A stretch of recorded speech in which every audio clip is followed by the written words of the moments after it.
Hello everybody, welcome to WhatCulture Gaming. I'm Scott, joined by Josh. Hello, Scott. Josh, my friend, can I interest you in some fast-paced punk rock mosh pit action? No, absolutely not. Under no circumstances, please. What an absolute... I mean, okay, so obviously it's a news video. We're going to talk about the new XDefiant game, which... But I can't do it with a straight face. I can't... I tried doing this with a straight face. This is the latest game that Ubisoft put out a bunch of tweets and stuff about. The newest Tom Clancy game, the newest installment in the Tom Clancy franchise. But it's called XDefiant, which for one... I mean, it's not to completely just poo all over them all together, but it's just going to be a reaction. It's just going to be our thoughts on this thing because it's ridiculous. And I'm sorry, I wish I could do it with a straight face, but I can't. And one, the point is the XDefiant name. Two is the fact that the main game itself is this cross-pollination of various factions from different Tom Clancy brands coming together to make an Overwatch / Call of Duty / Rainbow Six Siege style shooter. Because there's not a single ounce of this that's remotely original. And as soon as you start looking at it, you can't help but laugh. But what's your thoughts before we break down some more stuff? Dude, I'm very similar to you. I thought, in my as I age, as I get a little bit older and I mellow out a little bit, and it's so hot in the UK at the moment. I thought I don't have the energy to actually hate games anymore. I know how much effort goes into making even bad games. I don't ever want to just crap over something, needlessly. A lot of people put a lot of effort into these games, but with this, it's kind of weird because I think like the core gameplay looks quite solid. It's just that from the top down, like all of the top creative decisions look so wrong. And like I said before, I don't usually get passionate about hating things, but like every single box that's ticked by this game like just makes my skin crawl a little bit from conception to its execution. Like the way that they talked about it, it feels like a product made by some really old dudes in like an office, like trying to grab onto a culture from like 10 years ago, and it just doesn't work. It feels like, from the actual concept of the gameplay to the aesthetic, that it's like 7 years out of date already, and something's gone wrong. I don't know what's happened. Well, the thing is, like, I said this to you when we saw, because IGN put a little tweet preview thing out, a little bit of gameplay. They were like, oh, you can get eyes on what this thing's going to be. This was a couple days ago. And it just looked like Call of Duty, but with Overwatch powers. And I said to you, look at the HUD. You can tell there's like a main power and a couple of side powers. And that literally is what it is. But the thing is, so many games, so many franchises and developers have tried to take a bite of the hero shooter crown. You can't really bite a crown, hero shooter apple. And there's been way more failures than successes. Like Battleborn was one of the first ones to fall down. Cliffy B's Lawbreakers completely fell apart. Bleeding Edge from Ninja Theory was a complete mess. I had another one down as well. Hyperscape, Ubisoft Hyperscape. You could maybe throw Rocket Arena in there as well from EA. It just feels like, at this point we're 5 years on from Overwatch, and even Blizzard aren't doing Overwatch 2 that quickly because it just doesn't need it. Overwatch 1 still has enough steam behind it. And so it's just like, could you not have put all these assets into something else? We haven't even touched upon the Splinter Cell stuff yet, but it's just like that base reality of seeing okay, let's break down some of the faction stuff, because they're like, oh, it's factions from across the Tom Clancy games. And I was looking at these things, and it's like the cleaners are from The Division, which I get you would pull the Division people in because the Division games have actually done surprisingly well, even though initially it was a bit rocky back in 2016. But you've got the cleaners from The Division, you've got the Wolves from Ghost Recon Breakpoint, one of Ubisoft's biggest bombs in recent memory, like caused them to have a 93% drop-off in operating income. You've got Echelon from Splinter Cell, which you might as well just throw up right now. And the other one is another faction from The Division, because what else are you going to pull from? Called the Outcasts, which are the crazy people on the streets from The Division. So you've got two different factions from The Division, one from Splinter Cell and one from Ghost Recon Breakpoint. And it just, trying to then take them and then go, well, we've made all these unique characters, all these, amazing, just memorable individuals, Overwatch style, from these factions. Maybe they can pull it off, but I doubt it. I doubt it. Like, again, I want to reiterate that I think the closest comparison, and again, I've not played it, it's not out yet, but the closest comparison I think is one of the games you mentioned there, and that's Lawbreakers. Like, if you look at Lawbreakers, like, obviously that failed, that spectacularly bombed, but at the same time, the Lawbreakers, like, gameplay was solid. It was pretty good. In fact, like, a lot of people enjoyed it. The issue came down from the top-down conception and the way that it was marketed. Like, there are very clear similarities between the way the two games are being marketed. Like Lawbreakers, Cliffy B was out there. I think there's a really good like Krobie Cat video. Yes. When he's talking about how essentially how I want to make another $1 billion IP. how edgy it is compared to, you know, Overwatch and the other games on the market and stuff. And I get that same vibe from this. It's just so corporate kind of like edginess, so corporate punk, like co-opting that kind of like aesthetic and just ripping the soul out of it in a way that I completely thought the video game industry was kind of like over with. I thought we'd learned our lesson that doesn't work. Like you said, a bunch of the games you mentioned kind of did something similar with that same atmosphere, with that same aesthetic, and like no one really responded to them. And I just think there's a clear dissonance between, you know, the two different parts of this game. Like even in that 3-minute trailer they released, you've got one guy coming out and saying, look, our focus is super realistic gunplay. We've taken the time, painstakingly modeled these realistic guns. We've got realistic attachments. We've got weighty gunplay. And on the other hand, we've got people being like, yeah, but we're going to throw all this into a punk rock mosh pit with like hero powers and stuff. And it's like, it feels, when you put it so brazenly like that it's very clearly like this kind of like box ticking exercise of what's in. Okay, people like Rainbow Six Siege, people like the attention to detail in the guns, people like the weightiness of the gunplay, but what else is in? Oh, it's kind of Overwatch wackiness, it's hero shooter stuff, it's these levels that are movie sets or whatever, Western movie sets, why don't we just throw a bunch of that stuff in? And it's like that clear dissonance on display that I can't believe it. Like, I can't believe that they were so brazen about it. That level, one of the levels that's in the reveal trailer is a fake Western movie set. Is literally what is in Overwatch. Like literally, like I've literally got a side-by-side screenshot. I was just looking it up, just going like, is it like literally like some of the angles that are in the trailer are the same way you would approach that level in Overwatch. It's just like, come on, like, dude. But it's just like across the board in gaming, across the board in most entertainment at the minute, I feel like there are too many money-crunching people in creative positions, and they aren't creative. They're mandating too much of the wrong stuff, and it's a gut feeling. And obviously, it's you know, there's so many different reports over the years that keep hinting towards this stuff, and you know, things come out in regards to why certain projects went a certain way.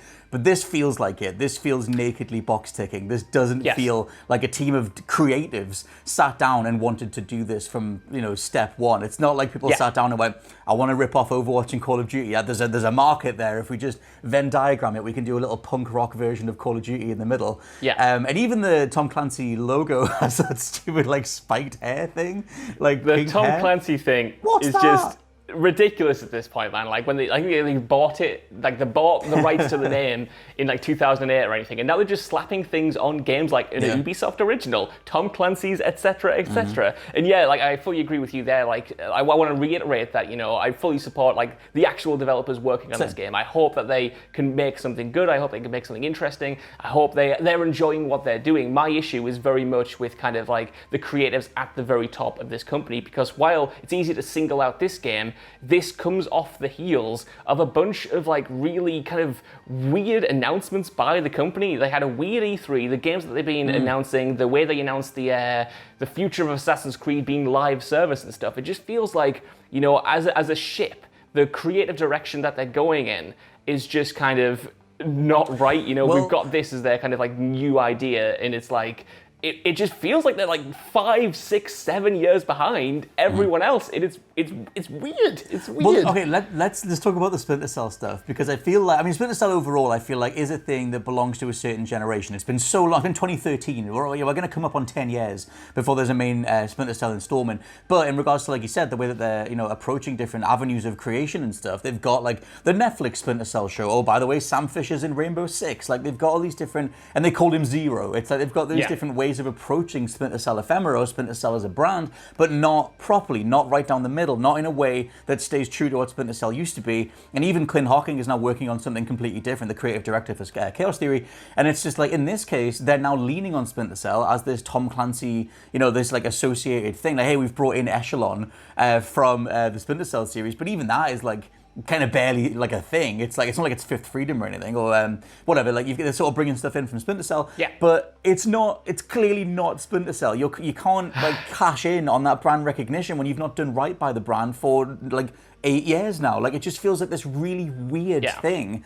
And it's also like, in this particular case, in regards to Splinter Cell, it comes in a long line of them hinting at stuff and then not delivering on it. And now, you can use the triple light goggles and you can put on one of the different vision modes, but it's in like a multiplayer space. It's just not remotely what anybody would want who wants anything to do with Splinter Cell. So I think, what was your reaction to that? I have no care left. I've seen it in, it's been in Elite Squad, and then like I said, it was in Rainbow Six, and then there was the Splinter Cell anime thing, everything other than the Splinter Cell. So at this point, I'm just like, they don't care. And at this point, if they're going to do a Splinter Cell off the back of this, if this is them testing the waters, then the version of Splinter Cell that we get is not something that I would want in a million years anyway. So yeah. No, totally. I mean, I fully agree. If this was the first time they tried to kind of like meld the different Tom Clancy universes that they've built, like maybe I'd be a bit more passionate about disliking it or being cautious about it. But like you said, we've had Elite Squad. We've had them try to do this before, create this mashup of their different IP. And at this point, I'm like,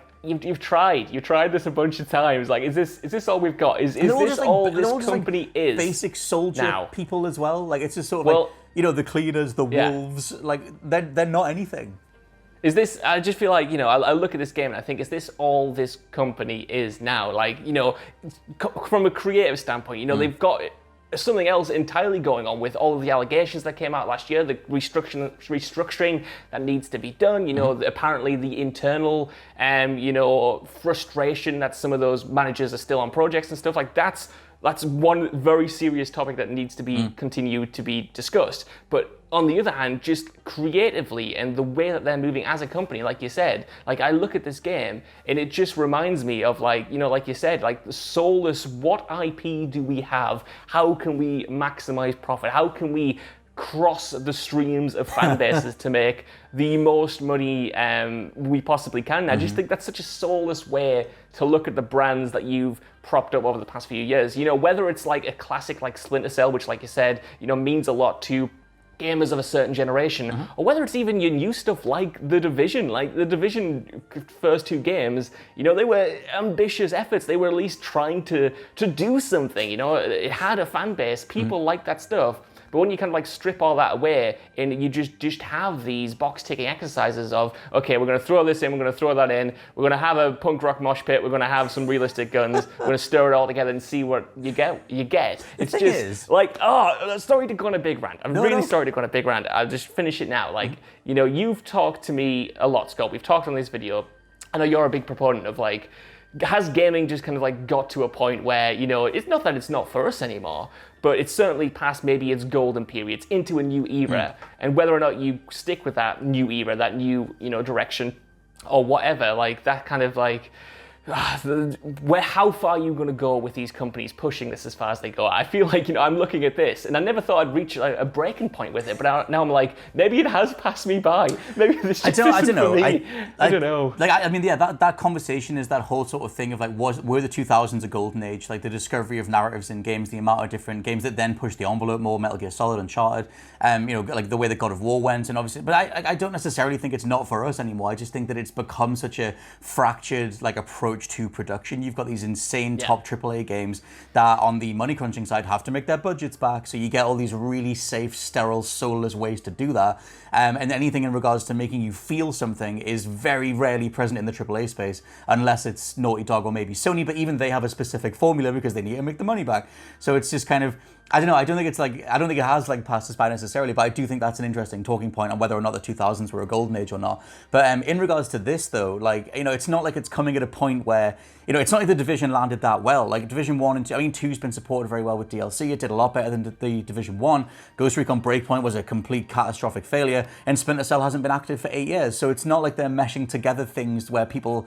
it's like different fan bases are like fantasizing on, oh my God, what if the cleaners met Echelon? Like, it's not it wasn't a thing. So to come in and go like, come on guys, everybody in. They didn't even bring in the Watch Dogs Legion people. They could have had like a hacker group or something just to have at least, I guess it's not Tom Clancy, that's the reason why, but like, I don't even know how much the Tom Clancy brand even means to people who are, I don't know who didn't grow up with it in the first place.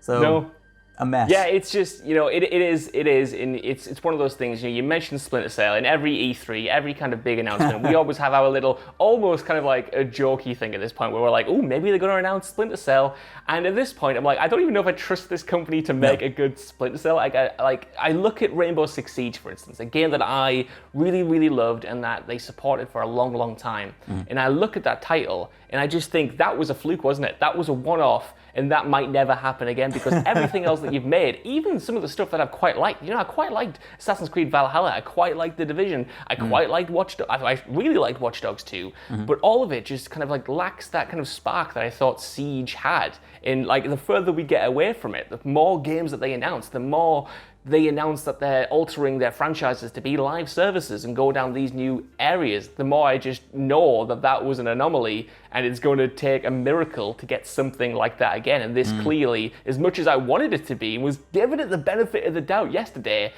from at least these first impressions, from at least these first trailers, and they did say they were taking feedback, it also doesn't look like it. And that sucks, because I wanted it to be good. I like to say, I think the gameplay looks pretty solid from like a base shooting level, but you need more than that in the age of Battlefield, in the age of Call of Duty, in the age of Halo, in the age of Rainbow Six Siege. You need more than just good gunplay to succeed.